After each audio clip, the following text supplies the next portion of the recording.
Thank you all so much for joining us. A couple of really quick housekeeping notes. Please keep yourself muted if you're not speaking or if you're not in a quiet place. Feel free to take care of your needs. I know it's lunchtime, so if you got a snack or go to the bathroom, please feel free to do whatever you need. And video on, off, whatever you're most comfortable with. Please feel free to use the chat function. It's hard for me to see, but Leah will kind of be keeping an eye on the chat throughout the presentation if you want to ask a question or add to the discussion. Also, feel free to use the raised hand function in the participants window. Or if there's kind of like a break in speaking, feel free to just unmute and share. And that's about it. We'll go ahead and get started. We wanted to start with a land acknowledgement. So whether or not we are in Berkeley right now, the campus of UC Berkeley sits on the territory of Huchun, the ancestral and unceded land of the Chochenyo-speaking Ohlone people, successors of the sovereign Verona Band of Alameda County. We recognize that every member of the Berkeley community has and continues to benefit from the use and occupation of this land since the institution's founding in 1868. Consistent with our values of community, inclusion, and diversity, we have a responsibility to acknowledge and make visible the university's relationship with Native peoples. One thing that we just want to plug is if folks have not already, visit the Segorite Land Trust website, and you can calculate a shumi, which is a land tax based on your income level and where you live. And that money goes back toward rematriation of Indigenous lands. It's an urban Indigenous woman-led land trust, and we'll share out these slides after the event, and we can share that link with you as well. Quick intros on who we are. Leo, do you want to go first? Yeah, for sure. Also, thank you, Marsha, to sharing that link in the chat. We appreciate you.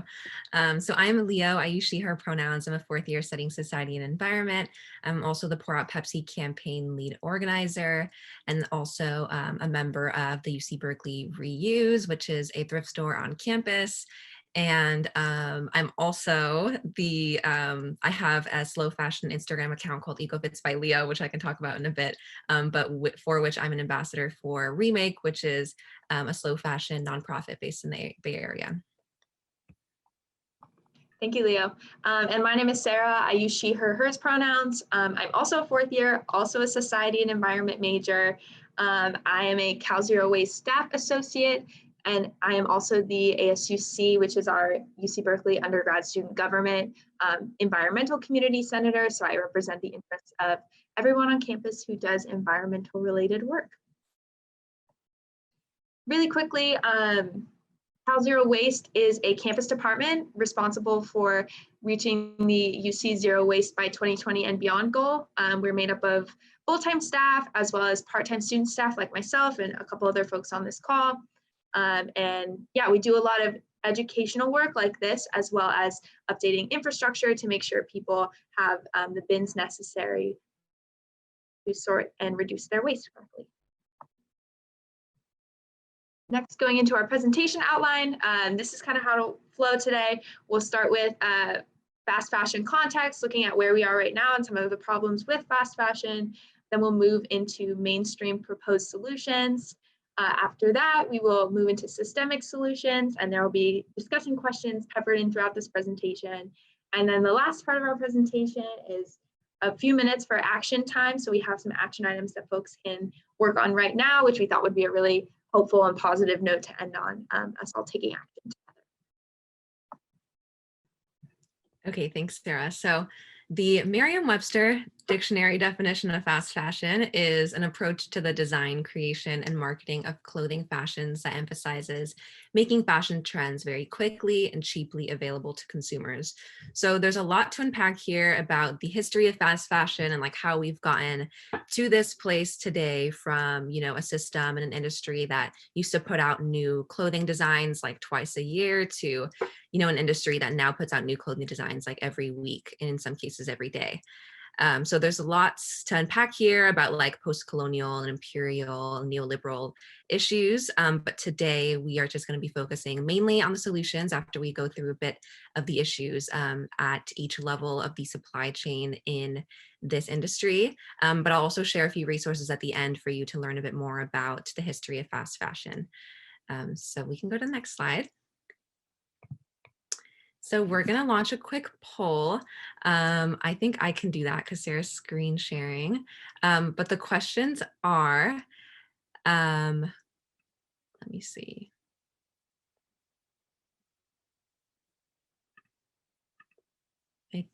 Sorry, let me work this out. Okay, here's the poll for fast fashion. Got it. So the questions are, how familiar are you with the concept of fast fashion? And also, how familiar are you with the slow and ethical fashion movement, which we think would be pretty interesting context for us to kind of understand the audience we're speaking to today. So we'll give that a few seconds. Okay, I'm going to end the poll and share the results. So it looks like most people are on like a 3 or 4, and that people are pretty familiar with the concept of fast fashion, which is great. But maybe not experts yet. You know, we're not experts either, so we're all here to learn. And then how familiar are you with the slow ethical fashion movement? Most people are at a 3. I think people are pretty evenly spread too, so that's really interesting. And we will definitely be covering that quite a bit today. So thank you for answering those questions. Great. It's good to know that people have some familiarity too, because that means we can spend the bulk of our time talking about solutions, which is always fun. But we are going to start with a little bit of problem context. So what's going on with fast fashion? Why do we care about it? And just a content warning for folks. There is some pretty graphic content, especially when we talk about labor rights issues within the industry. So please feel free to step away if you need to at this time. So we'll start off at the first stage which is materials extraction. So to grow cotton and other textiles, it takes pretty intensive land and water use. This kind of agriculture relies on large-scale colonial and plantation-style cropping, which is unsustainable both environmentally and socially because of the high material inputs, as well as because this kind of agriculture lends itself really well to corporate consolidation and displacement of small-scale local and subsistence farmers around the world. There's also issues with using pesticides to grow textiles. Obviously, pesticides have a number of very poisonous public health impacts. Those can get into people's skin through wearing the clothing, as well and especially through the hands of textile workers who are picking and touching the textiles a lot. It can absorb through their skin, causing a number of health problems. And then at the next stage, we have production. So there are approximately 74 million garment workers around the world, and they are among the lowest paid workers in the world. 80% of garment workers are women of color. So this is a huge feminist and equity issue. It's also, in general, a pretty globalized division of labor. It's mostly women in the global south that are producing clothing for consumers in the global north. But again, we'll get into a little bit later in this presentation that binary doesn't necessarily always exist, because there is a lot of textile production, for example, in the US and Los Angeles. But in general, it is this kind of like globalized division from north to south. And the conditions under which these women work are highly dangerous, poor working conditions. The picture on the right is actually from a garment factory collapse in Bangladesh in 2013. Over 1,000 people died and another 2,500 were injured. It was a horrific accident. And one of the most horrible parts of it was that after the accident happened, it came out that the building managers actually a few days before had seen cracks in the building. But the garment workers were still ordered to come into work the next day, leading to this horrible tragedy. And I think that is sort of indicative of like the situation that most garment workers are in. They're so reliant on this work, which is so low paid and so risky, but they're still willing to do it to provide for themselves and their families. Just speaks to kind of these systemic labor rights issues within this industry. Thanks, Sarah. So the next level is problems at consumption. So I think there are two things that really drive the demand for new clothes all the time. And one of them being low quality, cheap clothing that's not durable and designed to be discarded, sold by these fast fashion retail giants like Forever 21, ASOS, Fashion Nova, H&M, Zara. All of these are like really good examples of places that really pump out really low quality clothing, which means, they're more likely to tear or break earlier than they should. And it also means this kind of leads into the next thing that kind of drives demand for new clothes all the time, and that's trends, and also known as kind of like perceived obsolescence. So we as consumers are kind of in the market for new clothes all the time to keep up with whatever is like trendy right now, to keep up with whatever our friends are wearing, whatever we're seeing celebrities wearing. So that also kind of drives this demand for new clothes. And so even if our clothes doesn't break within, like a year, we're still likely to get rid of it in favor of like the new style that's in that year. So problems with this are just like the culture of overconsumption. Like we've seen this even with higher quality, more expensive materials, like people who buy luxury goods, they're still over consuming and buying way more things than they need. Also, like goes back to perceived obsolescence, like with trends. And so this culture is just super unsustainable because it encourages to throw things away early in their life cycle and not fully use up all the resources and labor that are invested into that piece of clothing or whatever item that you bought. Okay, we can go to the next slide. And the last one is waste, which is another really huge problem. So as the slide says, the average consumer discards 60% of their clothes within a year of their purchase, which again is another huge waste of resources and huge waste of labor. And then there's also the process or the issue of microfibers and microplastics that are shed from our clothes during each wash in our own washing machines. They are like sewage systems are not high tech enough to be able to catch these like super tiny fibers and plastics, which are 5 millimeters in size or smaller. And so they often end up in our waterways, leading to our oceans. And there have been studies of seafood in like Asian and United States markets that have even found microplastics in the fish that we're buying to consume. So that leads to a whole public health issue in itself of the way that our synthetic clothing, which is made of plastics, which is how these microplastics are making their ways into the ocean, now affect our human health and the things that we're eating. And then the last thing is the fact that a huge percentage of donated clothes that we drop off at our local Goodwill are often not sold in stores. And so they're sold in bulk and incinerated into places in the global south in like Africa, Asia, and India. So this is basically the Western world, like using these nations as our landfills and overwhelming these nations with clothes that they don't need. And oftentimes, like it's kind of framed in a way like we're helping these people who like can't afford clothes and like we're giving them all this free clothes, secondhand clothes, but really it's just destabilizing their own clothing markets from their own local producers. So as you can see, I think from these like 4 steps that we've walked through, we have a really big crisis in our fashion industry today, and each level of production is really riddled with injustices. And it's a gender issue, it's an environmental issue, it's a labor issue. So it's a really intersectional issue that a lot of people need to come together to be able to solve moving forward. Awesome, thanks, Leo. So that was a lot of information, a lot of very heavy information, and we thought it would be good to have a brief discussion for us to kind of debrief, let that marinate, and also think a little bit about like our own complicity in these systems. Okay, so it looks like we got some globalized distribution.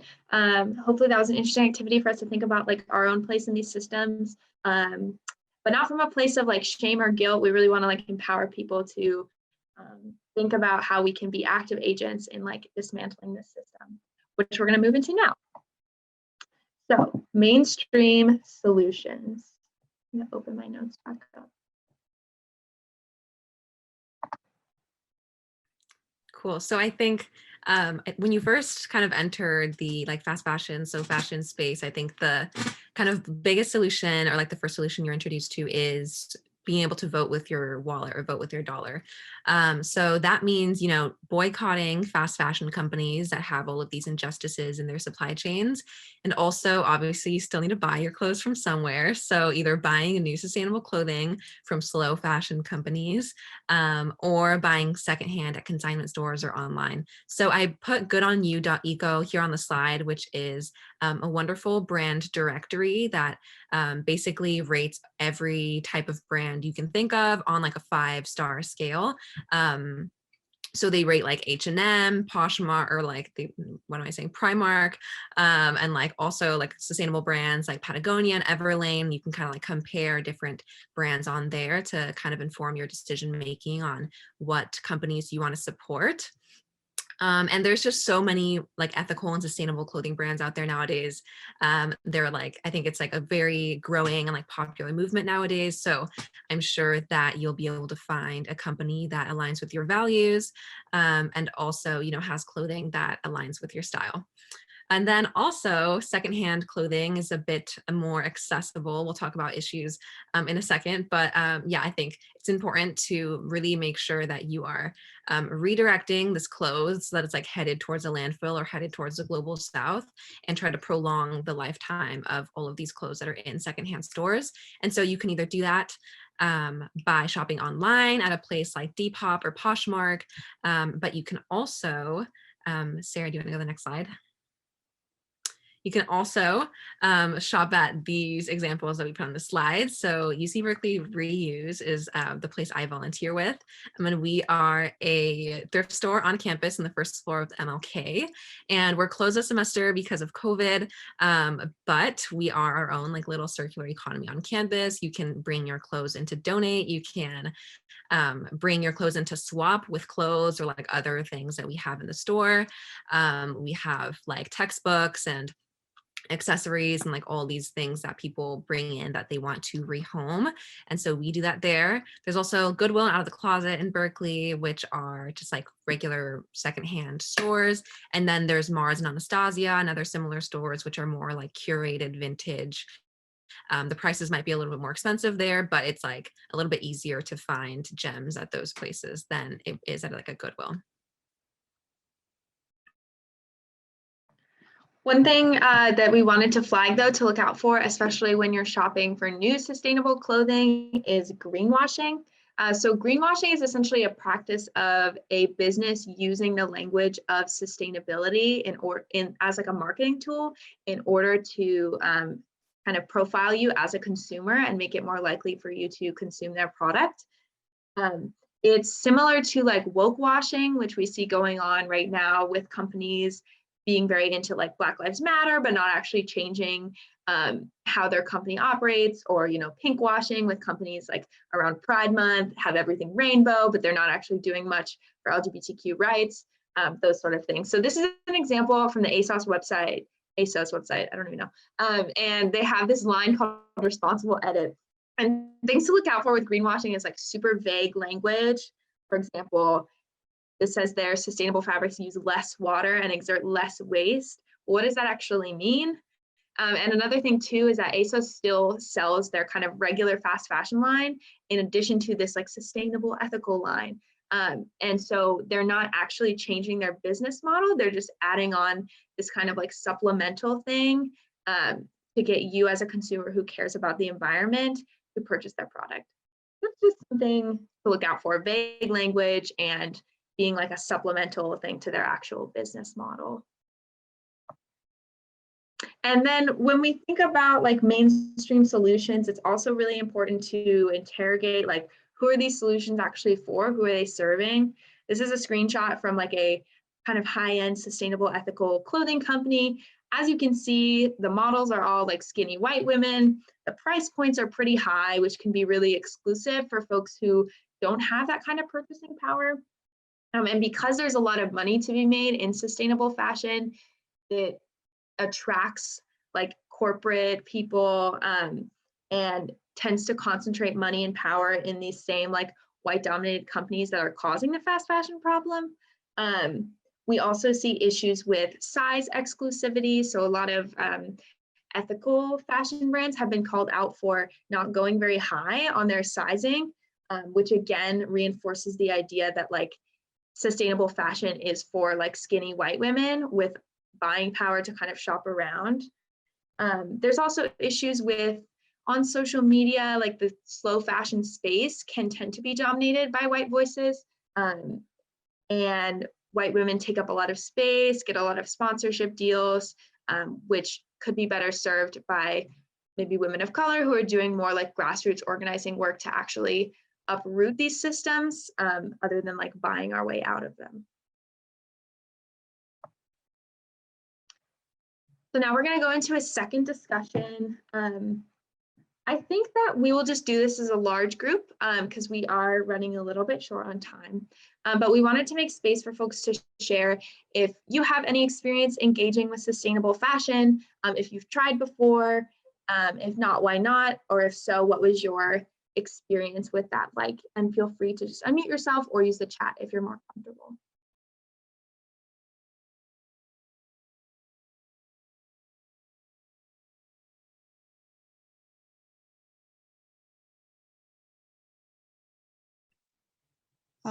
I've been trying to, like, I have a lot of clothes that I kind of don't wear, but like there's still a lot of fabric in them. So I've been trying to like learn and look up how to like sew them into different items or different shirts so that I can like rewear them in like a newer style and in just a different way. Like I know I have like 60 million t-shirts at home, and so like that's a lot of fabric that you can work with to make into like different things. Yeah, so that's what I've been trying to do. Great, thanks, Jasmine. Anyone else want to share?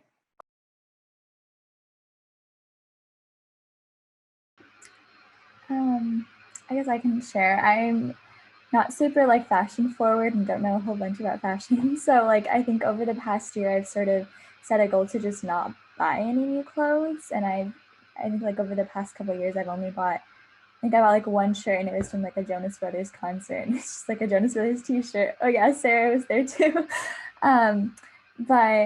Yeah, so I think secondhand is probably like the best thing for me personally. And like all my, like I'd say like 60-70% of my closet is like my sister's old clothes. So that's probably my one tip, is just like finding those things from when you're younger, if you have an older sibling. Because yeah, there's just so many things that I just forgot that I bought when I was younger that still fit, and just kind of remaking those into something new has been really helpful. Thank you, Sabina. I remember that concert. We ran into each other.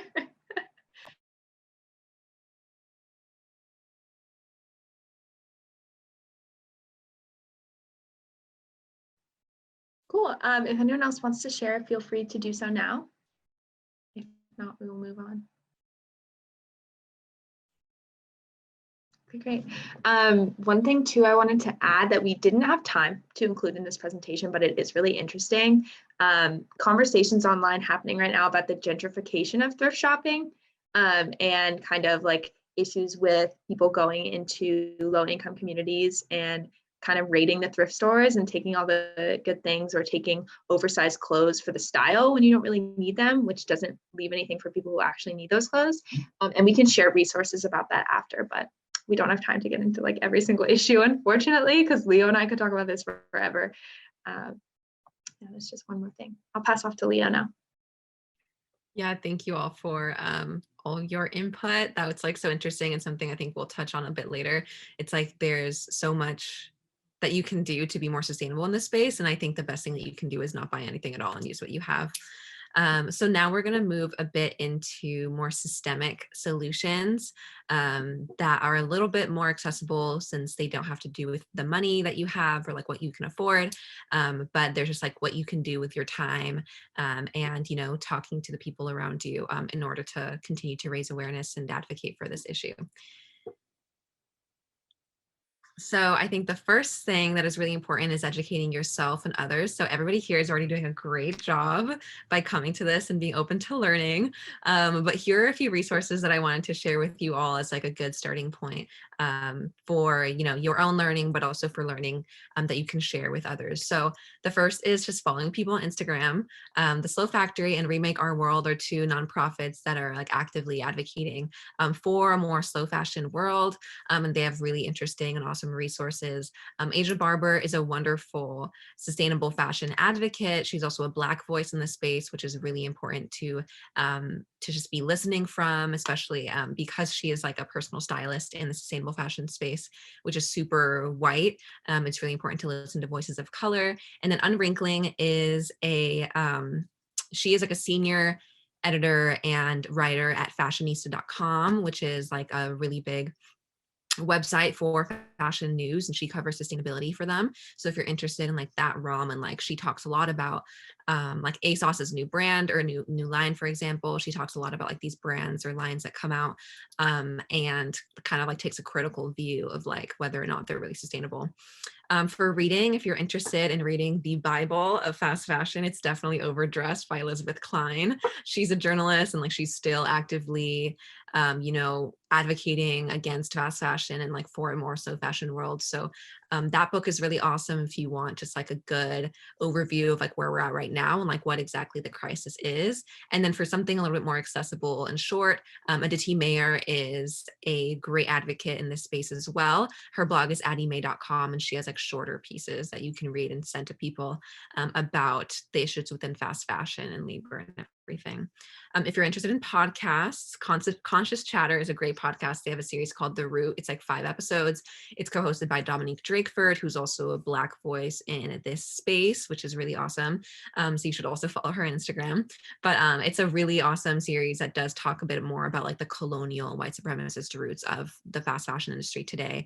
And it's super important things to learn. And she's really advocating for like, you know, uprooting the entire system and like creating this new industry, which is really awesome. And then if you're interested in watching, the True Cost documentary is also like the Bible of this industry. And it's a bit long. It's like a full documentary, but it really does like put you inside like the issues in Bangladesh and labor rights, and it's really eye-opening. But also, if you're looking for something more accessible, Remake has these made-in videos, which are only about 10 minutes long and are like specific countries where she does like case studies on like the labor rights and fast fashion industry there. So most recently, I think they made Made in America, which really you know, highlighted and pulled back the curtain on our own labor injustices that we have right here in our own nation. We can go to the next slide.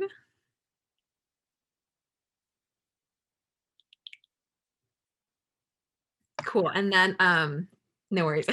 Sorry, did you want to say something, Sarah? Okay, cool. And then the next thing I wanted to talk about is participating in NGO campaigns. So the campaign, or the what am I trying to say? The nonprofit that I just mentioned, Remake, that's based in the Bay Area, is currently leading this #PayUpFashion campaign, which formed in response to the fashion industry, which at the beginning of COVID, when their sales were hit really hard, because obviously people were not buying non-essential goods anymore, like clothing, the fashion industry decided that they would just not pay their garment workers for the clothes that they had already sewed and shipped to them. So like they had the garments and they already put in the labor to make these clothes. But because they weren't selling in stores, like these huge retail giants decided not to pay their garment workers for them. And the reason behind that is like this whole legal history within the fast fashion industry, where it's like basically every contract these retailers have with their factories is like non-enforceable. And so these industries just decided to not enforce the wages that they promised. And so this means that, especially in nations like Bangladesh, where 80% of the workforce is working in garments, it's causing like a huge crisis, and people are going hungry, and it's leading to life-threatening unemployment. So they started this campaign. payupfashion.com is like the campaign website, and there's a brand tracker on there where they are like tracking which brands have paid up and which brands haven't. And they're continuing to like have a petition circulating and do like Instagram and social media campaigns to raise awareness and pressure these brands publicly to get them to pay their workers their like basic human wages. Another systemic solution we have is policy solutions. So last legislative cycle, Senate Bill 1399 in the California State Senate was authored by Senator Durazo. It would have required garment contractors in California to pay their workers an hourly wage rather than by the hem or piece produced, which is kind of the industry standard. And what this bill specifically does is it holds manufacturers and their subcontractors liable for wage theft. In the past, the current laws on the books only hold manufacturers accountable, and so subcontracting out is like a pretty classic loophole to get out of paying their workers. And so this really helps keep companies and manufacturers accountable. And this is a huge equity issue because in Los Angeles, which is the clothing manufacturing capital of the United States, Leo has told me, in Los Angeles, 60% of garment workers are women, 71% are immigrants, and 87% are Latinx. So it's a huge equity issue for folks who are most marginalized in California. Unfortunately, due to COVID and the chaos that happened, it did not pass in 2020, but it can be reintroduced. So that's one of our action items, is to call Senator Durazo's office and get them to reintroduce for next legislative cycle to make sure that we're holding companies accountable and making sure that garment workers get the wages they deserve. And then what can you do in the meantime as we're kind of advocating for these systemic solutions? I think Sabina threw this out there, but avoiding buying things as much as possible. Use what you already have. If you can, learn how to mend what you have before throwing it away, which I think Jasmine mentioned. And it's actually the subject of our next Zoom social. So that fits really well together. Rehoming clothes is better than dumping them at Goodwill for the reasons we discussed. That Goodwill and other thrift stores are constantly overwhelmed with clothes and often just end up throwing them away. So if you can find another home for your clothes with a friend or someone you know, or like on Poshmark, that's always better to make sure it actually finds a home. You can wear your clothes more often before washing, as much as you can before they get to like a certain level. And then if you can wash your clothes on cold, and if you have like any kind of outdoor space, you can try line drying that'll help you save money, reduce energy use, and also lengthen the lifetime of your clothing. So now it's action time, which is my favorite part of the presentation. I do want to hold space for questions if anyone wants to ask a question of us right now. Otherwise, we'll just move into our action steps. Great. Okay. So these are all the actions we can take today. We can sign and share a couple of petitions, including the Pay Up Fashion. And Leo's going to put the links for all of these in the chat. You can sign those petitions. It'll take like 5 seconds. We would not recommend donating to change.org, even though they ask you after you sign a petition. There's issues with transparency there. You can share posts on social media for folks who work in slow fashion who get shadow banned, which is basically when you're not like actually banned from the app or reported, but they kind of get buried in the algorithm because of their activism. You can also call out the brands on social media that have not yet met pay-ups demands, and there's a link in the chat to figure out which brands have paid up and which have not. And I know, like, for me, I only have like 100 followers on Twitter. Like, it's weird to be like, oh, I'm gonna make such an impact, but it actually does. It does make an impact on the brands who see that you're like commenting, calling them out, tweeting them, even if you feel like you don't have that much of an influence, you really do. And then the last like superstar activity you can take is call or email Senator Durazo's office and express support for SB 1399. So that was a lot. I'm going to stop sharing my screen and then go ahead and follow the links in the chat. And I'm going to play some music and we're all going to help dismantle fast fashion together.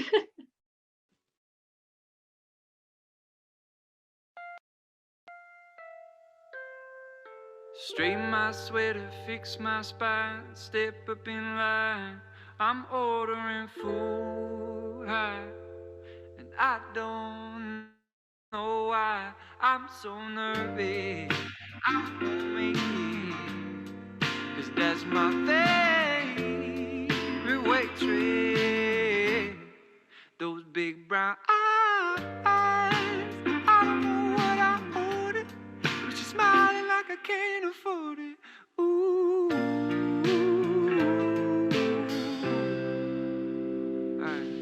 Addicted to TED Talk, waiting for lift off, but I don't know if it's doing much, 'cause I just lost my mind in the fluorescent lights all my life. In my mind, a river running free like rapids. But Julia, fix me a blue sky and a warm sun, and I'll be back now. Julia, how long?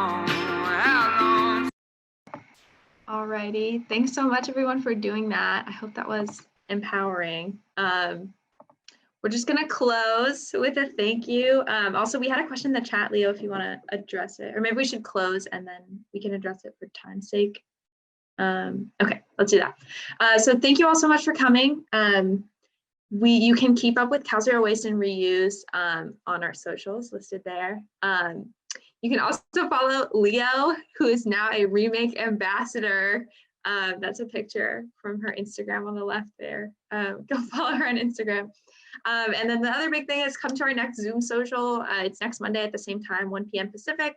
And it's a virtual repair clinic. So I think Jasmine actually will be teaching us how to mend our clothing, which is another great way that we can interrupt the fast fashion treadmill. And that's about it. Thank you all so much. Leo and I will hang around and answer questions for a bit. But I'm going to stop the recording, and thank you so much everyone for coming. Thank you, everyone.